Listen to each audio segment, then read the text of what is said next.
Ya, kami prihatin itu semangat yang ditonjolkan oleh seluruh keluarga Malaysia untuk terus memberikan bantuan kepada mangsa-mangsa banjir di seluruh negara. Dan pada kali ini, kita nak membincangkan berkenaan hashtag Tim KKR Prihatin, iaitu memperlihatkan dan menonjolkan keprihatinan daripada Kementerian Kerja Raya. Ya, kita bersama dengan Yang Mufahagia Datuk Wan Ahmad Uzair bin Haji Wan Sulaiman, Ketua Setiausaha Kementerian Kerja Raya. Assalamualaikum, selamat pagi. Waalaikumsalam, selamat pagi Syafiqah, Munawar.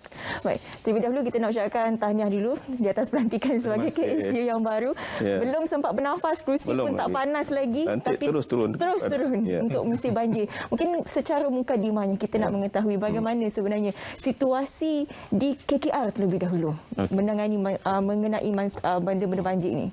Okey, terima kasih sekali lagi Syafiqah, saudara Munawar dan juga RTM atas jemputan KKR Prihatin pada pagi ini.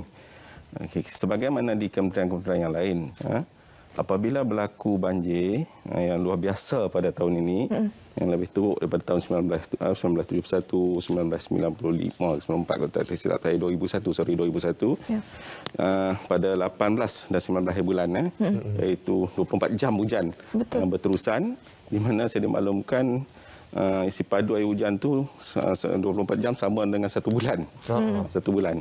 Jadi kita di tim prihatin JKR ni yang terdiri daripada kaki tangan JKR dan juga agensi di bawah JKR seperti JKR, CIDB, LLM dan juga badan-badan ataupun persatuan-persatuan di bawah KKR, iaitu Persatuan Kebajikan dan Sukan KKR, Puspanita, ahli Puspanita yang terdiri daripada isteri-isteri pegawai-pegawai dan sebagainya, dan juga tim surau KKR. Kita turun seawal 20 hari bulan untuk bantu masa banjir ini, atau kita bagi misi pasal banjir ini, di mana kita pergi scattered daripada 20 sampai 29 di Selangor, Negeri Sembilan dan juga Pahang. Sehingga 29 bulan, 19 yang melibatkan 1,000 lebih anggota lebih dah kita sukarelawan ataupun tim prihatin KKR. Sehinggalah pada 29 hari bulan, apabila diumumkan oleh Yang Berbahagia dan Seri KSN dan juga KPPA, di mana untuk lebih fokus dan lebih teratur misi pasca banjir ini, di mana setiap kementerian dibagi kawasan-kawasan tertentu, designated area untuk kementerian untuk melaksanakan misi pasca banjir ini. Kita di KKR diberi di Hulu Langat. Kita tahu Hulu Langat di antara kawasan yang dilanda teruk banjir ini, dan kawasan yang kita dapat ini adalah kawasan di Seri Nading berdekatan Sungai Lui. Ini kawasan yang serius, yang teruk di Selangor. Tak apa, kita terima, alhamdulillah. Jadi pada 4 hari daripada 30 sehingga 2 hari bulan, kita sebagaimana terdiri pada anggota prihatin yang terdiri pada pelbagai agensi dan persatuan dan konsesi-konsesi kita, konsesi Jalan Persekutuan, konsesi lebuh raya. Kita ada banyak konsesi lebuh raya dan sebagainya. Turun di satu tempat itu sejumlah hampir 1,922 lebih untuk membantu masa pasca banjir. Di antara aktiviti yang kita buat, sudah pastilah kita membantu pasca banjir dari segi mencuci rumah, mencuci rumah individu, mencuci surau, mencuci dewan ramai, dan juga membasuh pinggan mangkuk, harta-harta benda, pakaian dan sebagainya lah. Anggota-anggota Puspanita basuh pakaian dan sebagainya. Dan juga kita memberi sumbangan yang berbentuk wang tunai, hasil collection kita daripada ahli-ahli. Kita bagi water jet, kita bagi beg sekolah untuk anak-anak, kita bagilah berbagai-bagai dan sebagainya. Dan kita juga, sebagaimana yang saya maklumkan tadi, kita ada kepakaran daripada konsesi ini. Kita membawa semua mesin-mesin daripada konsesi, jentera-jentera, untuk membantu mencuci longkang-longkang yang tersumbat dan sebagainya. Kita terpaksa minta kebenaran daripada tuan rumah atau mangsa untuk tebuk dia punya semen untuk kita tembakkan lumpur-lumpur. So alhamdulillah kita dah selesai dalam masa 4 hari, dan saya amat terima kasih dan terharulah kepada tim KKR yang membantu KKR di Seri Nading ini. Di samping itu juga KKR tidak terlepas pandang atau alfa dengan CSR ini.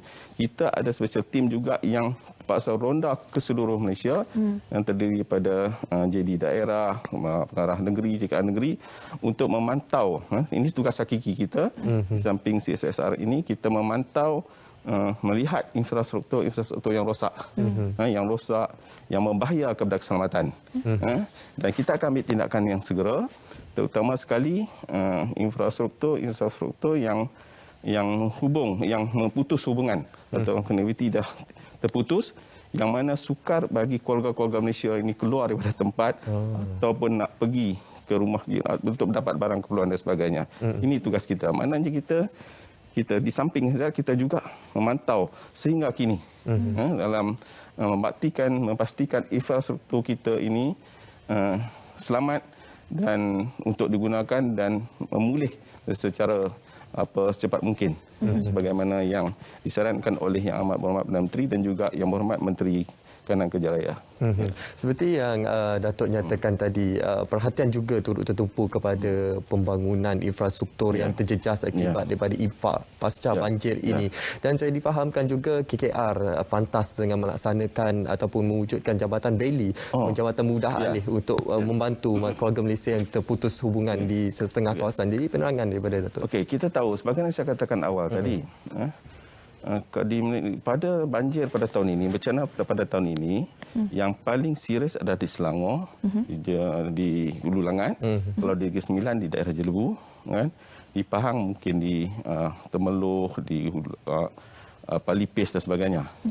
Jadi apabila kita melihat atau kita membuat rondaan dan sebagainya, dan kita terdapat dua sungai jambatan yang runtuh akibat banjir besar ini, yang mana telah memutuskan hubungan atau connectivity kampung di satu kampung untuk keluar, untuk hubungan keluarga Malaysia ini dia tak boleh keluar langsung. Jadi pada ketika itu kita nak hantar makanan pun terpaksa guna perahu dan sebagainya. Sometimes kita nak pergi pun air laju tak boleh. Jadi dua jabatan ini, dua infrastruktur ini, terutama jabatan ini, yang mana saya rasa kita perlu laksanakan segera. Jadi kita menggunakan teknologi yang ada di JKR untuk percepatkan memulihkan hubungan di antara kampung dengan kampung yang lain ataupun di jalan besar dan sebagainya. Kita menggunakan Jabatan Bailey. Jabatan Bailey ini adalah satu jabatan yang menggunakan konsep ABS, di mana kita membawa loose jabatan itu daripada store kita di store JKR. Kita ada 4 kawasan, kalau tak silap saya, yang store kita yang ada Jabatan Bailey ini ikut daerah, ikut zon, mana kita bawa ke situ dan memasang di situ. Jabatan Bailey yang kita buat di di Hulu Langat, iaitu di Sungai Lui, iaitu di mana jambatan yang menghubungkan kampung di Sungai Lui itu, di mana jabatan di Sungai Langat kalau tak silap saya, ataupun Sungai Pongsun, di mana memutus hubungan. So kita laksanakan, dan jabatan itu kita bawa daripada Petaling, dekat Petaling, bukan di sini Hulu Langat. Hulu Langat tak ada. So kita bawa dari Petaling, kita bawa pada 1 hari bulan, sebab dah kritikal. Memang orang kampung itu dah terperangkap, dah tak boleh nak keluar. So kita membawa, dan Jabatan Bailey dipasang di situ. Jabatan Bailey ini, saya katakan tadi, konsep ABS, dan dia perlu dipasang oleh pakar. Dia tidak boleh oleh pegawai-pegawai biasa. Kita ada lebih kurang 14 pakar di Petaling yang terlatih untuk memasang Jabatan Bailey ini. Dan dibantu oleh tentera. Dalam hampir 20 orang tentera yang bantu kita, dan tentera ini juga adalah pakar dalam Jabatan Bailey ini. Kita tahu tentera memang dia pakar Jabatan Bailey. Kalau dulu masa perang dan bagian preparation untuk perang, nak naik kereta kebal dan sebagainya, Jabatan Bailey ini memang kuat. Jadi kita terpaksa guna pakar itu, dan yang tertib kita, dan pakar itu memasangnya pada 1 hari bulan dan siap untuk boleh dilalui pada 2 hari bulan pagi. Dalam 1 hari? 1 hari je dia pasang. Tapi siap sepenuhnya apabila Yang Berhormat Menteri pergi, waktu itu dah boleh lalu, tetapi tidak siap sepenuhnya sebab kita dah siap itu, kita kena buat jalan kan untuk dia naik dan sebagainya. Jadi sebelum siap itu, pihak JKR terpaksa menggunakan mengeluarkan arahan kepada kontraktor yang pakar untuk membuat abandonment ataupun kita panggil macam platform untuk nak letak jambatan tu. Kalau platform itu tidak kuat, mungkin boleh runtuh lagi kalau ada air laju dan sebagainya. Jadi perlu buat kepada kontraktor-kontraktor yang mahir dalam itu. So pada ketika itu, sebagaimana yang disarankan oleh Muhammad Menteri Kanan, menggunakan, maknanya kita tidak boleh tunggu, tak boleh tangguh, dan menggunakan apa kaedah yang ada untuk perolehan dan sebagainya. So kita terpaksa bagi arahan kerja mungkin di bawah IP55 dan sebagainya untuk kontraktor buat dulu dia punya abandonment itu, dan sehingga kita pastikan abandonment itu selamat digunakan, barulah kita letakkan jambatan yang dah siap pasang itu letak situ. Jadi pada 4 bulan pagi yang sudah jambatan itu siap sepenuhnya. Sekarang dah boleh lalu, even lori 8 tan pun boleh lalu jambatan itu. Dah siap. Dan satu lagi adalah di Sungai Bemban di Negeri Sembilan, yang juga pada ketika ini sedang dilaksanakan peminat abandonment. Sungai itu agak lebih besar daripada Sungai Pongsut dan Sungai Langat itu. Jadi kita dijangka siap abandonment itu pada 17 bulan, dan 24 Januari disangka insya-Allah kalau cuaca bagus, 24 Januari Jambatan Beli di Sungai Bemban di Negeri Sembilan akan siap. Ada tak lagi kawasan-kawasan yang mungkin menjadi tumpuan untuk membuat jambatan Beli? Sebab kalau kita boleh lihat sekarang ni jambatan MAT pun dah berikan ramalan-ramalan tadi cuaca kan. Jadi bagaimana pihak KKR melihat situasi ini? Kita ada yang mungkin kita rasa high risk untuk berlaku. Sekarang ini kita dalam proses kita dah kekurangan jambatan Beli. Di 4 store JKR dah kosong, dah zero, jambatan tak ada. So kita dah mohon peruntukan daripada MOF, dan saya dimaklumkan oleh rakan saya dah insya-Allah akan luruskan, dan kita akan sedang membuat pembelian untuk kita letakkan di store-store yang ada mungkin kita rasa kritikal, mungkin kawasan itu mungkin berlaku banjir besar dan mungkin berlaku keruntuhan jambatan di daerah itu. Kita letak mungkin di kawasan-kawasan berdekatan. Kalau melihat pada taburan hujan sekarang ini, dia bukan saja meresapkan infrastruktur seperti jalan raya, jambatan, tetapi juga kesannya kepada cerun-cerun. Sebab kalau kita lihat banyak yang tanah runtuh. Jadi bagaimana sebenarnya KKR bersiap siaga dan juga membantu mereka yang terkesan akibat cerun-cerun ini? Okey, cerun ni cerun ini adalah cerun ni kita satu, kalau kita tengok apa yang berlaku sekarang ini di Simpang Pulai dan Highland kan, banyak cerun-cerun yang runtuh, yang mengorbankan nyawa dan sebagainya. Cerun ni kadang-kadang bukan musim hujan, selepas hujan tak jatuh. Dan dia tak runtuh. Lepas hujan baru dia runtuh. Betul. Jadi untuk cerun-cerun ini kita pertama apabila musim hujan, dan kita pun selalu buat rondaan, JKR buat rondaan, especially musim terkujuh ini, musim temuni, kita akan ronda untuk pastikan cerun-cerun itu selamat. Kalau ada cerun yang mungkin ada keretakan, tiba-tiba tak ada air pun di situ basah, kan? Mungkin dia ada air keluar daripada tanah-tanah di cerun itu. Ini mungkin satu tanda-tanda yang cerun tu berlaku kelonggaran tanah di situ, dan akan berlaku keruntuhan. So kita perlu membuat tindakan preventif. Kita akan terpaksa menggunakan peruntukan yang sedia ada di mana-mana pun untuk dapat untukkan tindakan preventif untuk menghalang daripada cerun tu runtuh. Bila cerun tu runtuh, tindakan kita pertama, kita sama ada cerun ke jalan dan sebagainya, pertama kita kena letak amaran. Tanah runtuh di hadapan ke cerun runtuh di hadapan, bahaya dilalui. Sometimes kita tidak boleh nak halang kerana cerun runtuh rumahnya kat sana. Betul. Dia nak kena pergi. Tapi at least kita bagi amaran supaya dia berhati-hati nak pergi ke situ. Selepas kita meletakkan tanah-tanah runtuh di hadapan, so pihak tim kita JKR sebenarnya akan pergi, akan buat, kita akan tengok laluan alternatif. Laluan alternatif mungkin jalan runtuh, dia ada jalan lain nak pergi rumah dia. So kita kena maksudkan, tak kisahlah kalau jalan raya kan, di mana highway kan, sama kita akan adakan, kena cari alternatif. Alternatif ini kita kena buat segera, kita kena war-war segera kepada orang ramai melalui media massa, media sosial dan sebagainya, Twitter kita, Facebook, akan berlaku. Ini jalan alternatif sebab kita nak adakan proses clearance, nak membersihkan tanah-tanah runtuh dan sebagainya, nak pastikan cerun tu di kawasan laluan tu terselamat atau tidak. Kan dah pasti selamat dan semua kita boleh selamat, tercuci, baru kita buka laluan. Dan buka laluan dalam masa yang sama juga, kita mohon peruntukan daripada kerajaan untuk membuat laluan baru, untuk membuat jabatan baru dan sebagainya. Baik. Datuk, itu tindakan langsung sekiranya berlaku cerun runtuh dan sebagainya di kawasan satu kawasan yang berisiko tinggi. Jadi bagaimana dari sudut perancangan pada masa jangka panjang untuk masa hadapan nanti dari sudut bagi mengelakkan kejadian tanah runtuh ini berulang khususnya dalam musim banjir ataupun musim tengkujuh ini, Datuk? Okey. Sebab itu saya kata pada musim itu saya katakan pada awal tadi, pertama kita saya minta supaya JKR di negeri, JKR di daerah pada musim keduanya kena buat rajin berondaan. Dan kalau ada tanda-tanda cerun yang ni kita pergi secara kita buat visual inspection. Visual inspection kita tengok dan sebagainya. Dan kalaulah ada tanda-tanda saya kata tadi, kita kena bagi amaran awal kepada orang supaya jangan pergi. Contohnya macam ni kan, tidak boleh pergi ke jalan ke kemudian lain melalui jalan Simpang Pulai. Kerana kemungkinan tanah runtuh. So kita kena war-warkan, kena bagi tahu kepada orang ramai melalui media massa dan sebagainya. Jadi selepas itu kita sesuaikan, dia sama dia punya prosedur macam dah runtuh. So kita bagi jalan alternatif. Kita akan pergi.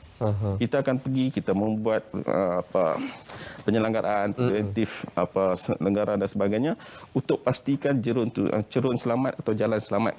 Dan setelah kita pastikan selamat, barulah kita benarkan orang lalu. Mana orang ramai lalu di kawasan tersebutlah. Dan kita juga samping itu juga dengan musim hujan ini kita mungkin kita letakkan tolak hujan dan sebagainya dengan cara-cara tertentu yang teknikal di pihak JKR buat untuk kita nak pastikan bahawa benda apabila berlaku saja banjir-banjir besar ataupun hujan mungkin melebihi daripada tahap biasa dan tidak berlaku keruntuhan ataupun pemandapan jalan ataupun keruntuhan jalan, especially jalan-jalan yang tepi sungai. Kita tak boleh agakkan macam di Hulu Langat. Bila sungai air besar tempat bend itu, jadi ombak itu besar dia sampai sehingga jalan kita.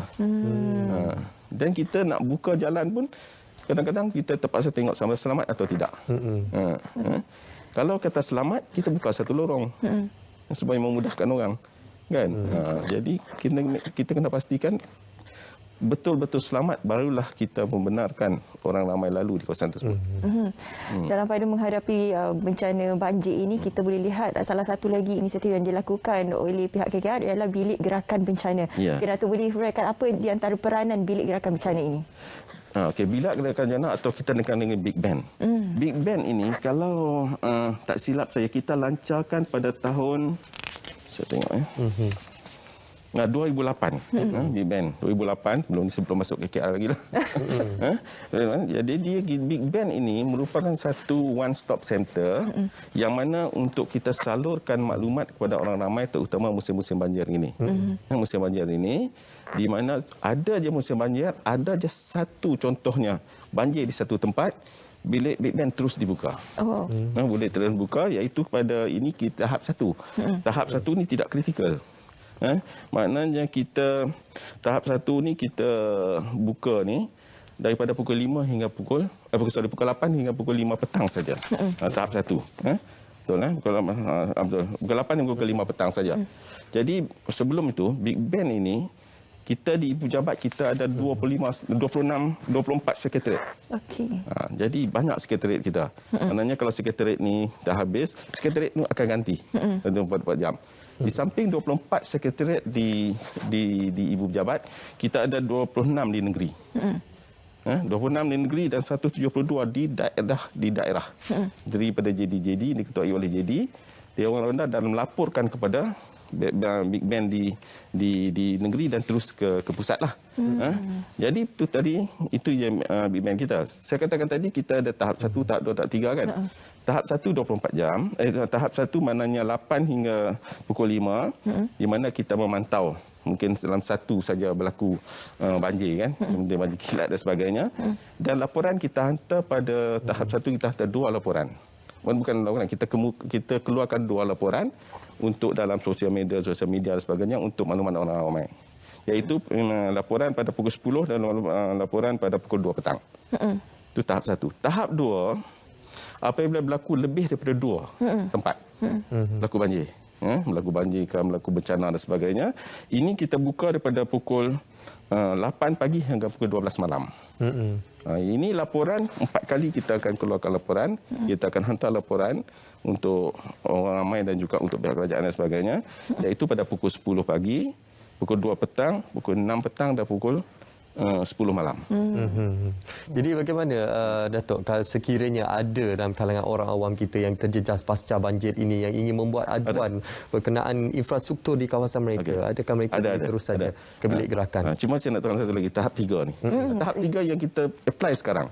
Tahap 3 ni lebih daripada 2 tempat. Ini 24 jam. Yang mana kita make use semua, membalas semua sekretariat kita tu untuk bertugas 24 jam ini. Ini 24 jam di mana laporan kita hantar 6 kali.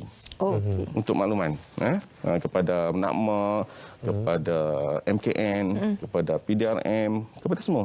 Kita hantar. Mana tempat kritikal, mana yang mungkin berlaku tanah runtuh. Ini kita hantar. Sebab itu apabila berlaku tanah runtuh, tindakan agensi kerajaan pengurusan cepat sebab kita dah hantar. Ini laporan kita keluar pada pukul 8 pagi, pukul 2 petang, 6 petang, 10 malam, 2 pagi, 6 pagi. Itu berkenaan bilik gerakan banjir lah. Bilik gerakan banjir. Yang beroperasi 24 jam Datuk? Ya. Dan orang ramai boleh dapat maklumat terus daripada Bitman kita dengan menelefon nombor 03 26107727. Seperti mana yang Munawar katakan tadi, orang ramai juga sebenarnya pantas untuk memberi laporan sebenarnya, sebab sekarang ini mereka terus membuat aduan di Instagram, di Twitter, TikTok pun ada, kadang-kadang orang hashtag KKR ni. Jadi sebenarnya di platform yang mana yang paling sesuai supaya lebih cepat sebenarnya maklumat itu sampai ke KKR? Kalau cepat ni maknanya kita ada Twitter kita, kita ada Facebook kita, dan kita ada nombor telefon ini. Dalam masa sama pun kita ada tim untuk nak memantau semua laporan-laporan di sosial media ni. TikTok lah apa, kita dapat segera. Alhamdulillah. Untuk masa sekarang ini, Datuk, bagaimana situasi laporannya dan apa tindakan daripada KKR? Laporannya memang ada dan tindakan kita akan buat tindakan segera. Maknanya kalau katalah berlaku sampai dekat ibu pejabat, berlaku di daerah Jelbu. Tindakan kita akan maklum kepada JD daerah Jelbu untuk tindakan, dan kita maklum kepada negeri. Kerana setiap daerah kita ada pejabat JKR kita yang diketuai oleh jurutera daerah. Datuk, kita menilai situasi semasa pasca banjir ini. Banjir yang melanda negara kita pada kali ini cukup luar biasa, Datuk. Dan banyak infrastruktur yang cukup terjejas dengan teruk dalam situasi sekarang ini. Dan kita difahamkan juga sebelum ini Datuk ada menyatakan kos bagi Kementerian Kerja Raya membaiki infrastruktur yang rosak akibat banjir di seluruh negara menelan ataupun mencecah sehingga 1 bilion ringgit, Datuk. Jadi bagaimana dari sudut misi pemulihan infra pasca banjir ini, bagaimana, Datuk? Saya dah berbincang dengan yang berhormat Menteri Kanan. Dia amat concern tentang ini dan dia minta arahan kepada saya dan KPJKR Datuk Zul untuk membuat tindakan segera. Ini selaras dengan saranan TM. Kita telah mengambil tindakan segera terhadap kawasan-kawasan ataupun lokasi-lokasi yang wajib dilaksanakan. Contohnya putus hubungan. So keluarga Malaysia ni tak dapat nak bergerak. Putus hubungan menambil tindakan segera, di mana kita peruntukan sedia ada dahulu yang ada di kementerian. Yang dah mana peruntukan dibagi untuk mungkin projek-projek yang lain, untuk penyelenggaraan yang lain, tetapi kita melihat ini lebih kritikal dan kita gunakan ini. Ini pun yang Perdana Menteri minta, dan selepas ini kita kena minta semula daripada kerajaan, daripada MOF untuk nak bagi balik untuk nak berikan projek-projek yang tertangguh akibat kita dahulukan projek-projek kritikal ini.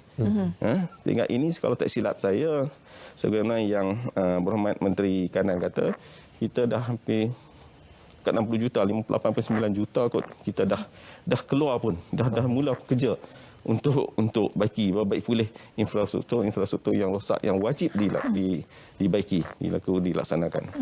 Bila kita bercakap mengenai Hulu Langat, kalau kita lihat ada 34 unit rumah di sana yang memang total loss, memang rosak teruk.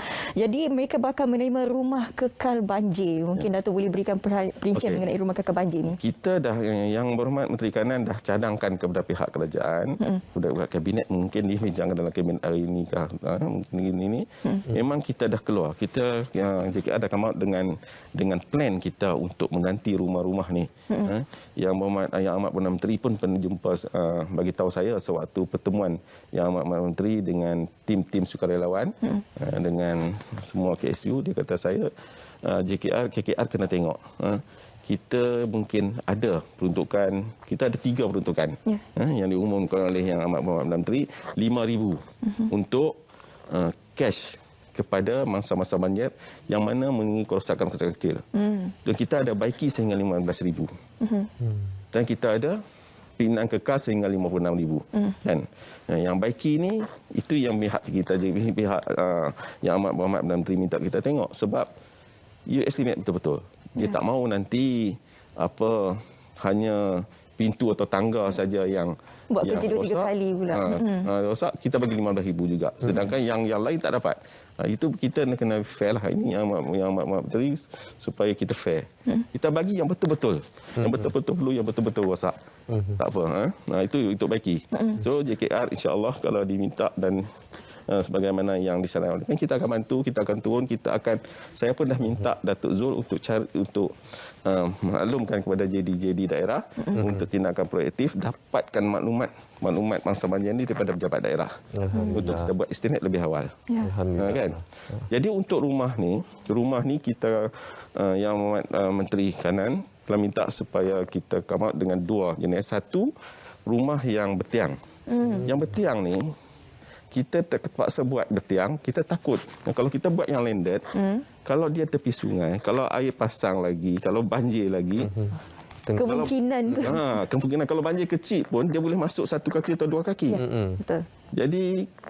Jadi kita buat, maknanya, walaupun murah, 56,000 kan, tapi mungkin akan memberi kesukaran kerana musim hujan ni kan. Hujan lebih, tengok saya pergi Luar Langat itu hujan 2 jam pun dah naik air dah 1 kaki. Sebab itu dia tak sangka, sebab dia biasa macam tu. Tapi air masuk rumah. Sebab itu kita minta supaya dibuat yang bertiang. Bertiang ni agak tinggi sikitlah. Kos dia 70 lebih. Lepas itu tak apa, kita terpulang kepada pihak kerajaan, dan saya mungkin katalah pihak kerajaan meluluskan 56 ni, saya rasa dah dikatakan oleh Yang Amat Menteri PM kan. Yang Amat Muhammad PM. Contohnya kalaulah dia nak buat, mungkin dia boleh tambah sendiri ke, atau mungkin kerajaan negeri bantunya. Ini bagi pandangan saya lah. Tapi apa-apa pun keputusan ini akan ditentukan oleh pihak kerajaan. Baik. Yang pastinya peruntukan untuk bantu bangsa banjir tu kerajaan ada sediakan untuk bina rumah. Alhamdulillah. Itu merupakan satu pengharapan daripada mangsa-mangsa banjir dengan inisiatif-inisiatif dan juga bantuan-bantuan yang telah diberikan oleh pihak kementerian dan khususnya daripada Kementerian Kerja Raya. Dan juga kami ingin mengucapkan terima kasih kepada Datuk Wan Ahmad Uzir bin Haji Wan Sulaiman, Ketua Setiausaha Kementerian Kerja Raya, atas perkongsian pada hari ini, Datuk. Kita harapkan semoga bantuan dan juga keprihatinan ini akan terus berterusan, dan semoga melalui inisiatif ini mangsa banjir di luar sana akan terus kuat menghadapi situasi dan juga ujian ini, Datuk. Ya, kita sama-sama doakan, insya-Allah. Selepas ini kita nak melihat ramalan kaji cuaca. Yang ini juga penting untuk KKR ya, Datuk. Bagaimana sebenarnya cuaca hari ini, kita nak terus